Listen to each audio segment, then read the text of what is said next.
أسود الأطلس يروضون التانجو، انتصار تاريخي للمنتخب المغربي للشباب على الأرجنتين.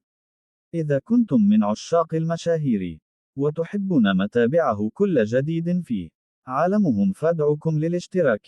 في عالم كرة القدم، هناك لحظات لا تنسى، تخلد في ذاكرة الجماهير وتكتب بماء الذهب في سجلات التاريخ.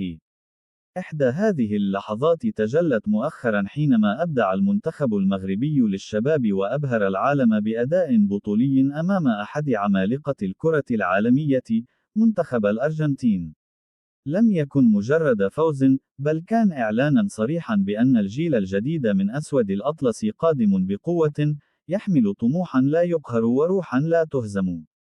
تفاصيل المباراة: دخل المنتخب المغربي اللقاء بطاقة عالية، مدعوما بتحضيرات قوية وروح جماعية متميزة.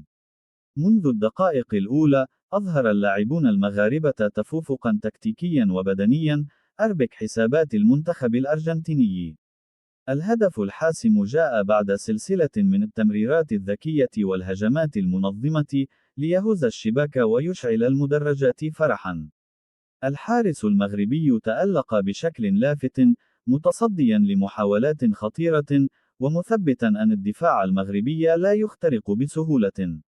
نجوم اللقاء: لاعب الوسط المغربي أبدع في صناعة اللعب وفرض سيطرته على وسط الميدان. المهاجم الشاب سجل هدفا رائعا، أكد به موهبته الواعدة.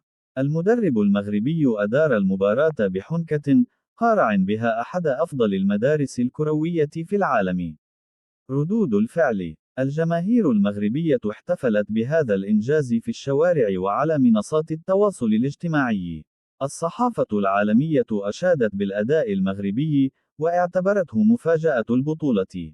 هذا الفوز يعزز مكانة المغرب كقوة صاعدة في كرة القدم العالمية، خاصة على مستوى الفئات السنية.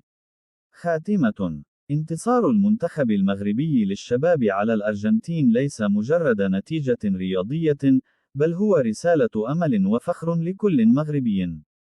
إنه دليل على أن العمل الجاد، والإيمان بالقدرات، والدعم الجماهيري يمكن أن يصنع المعجزات. أسود الأطلس الصغار أثبتوا أن المستقبل مشرق، وأن الحلم بالمجد العالمي بات أقرب من أي وقت مضى.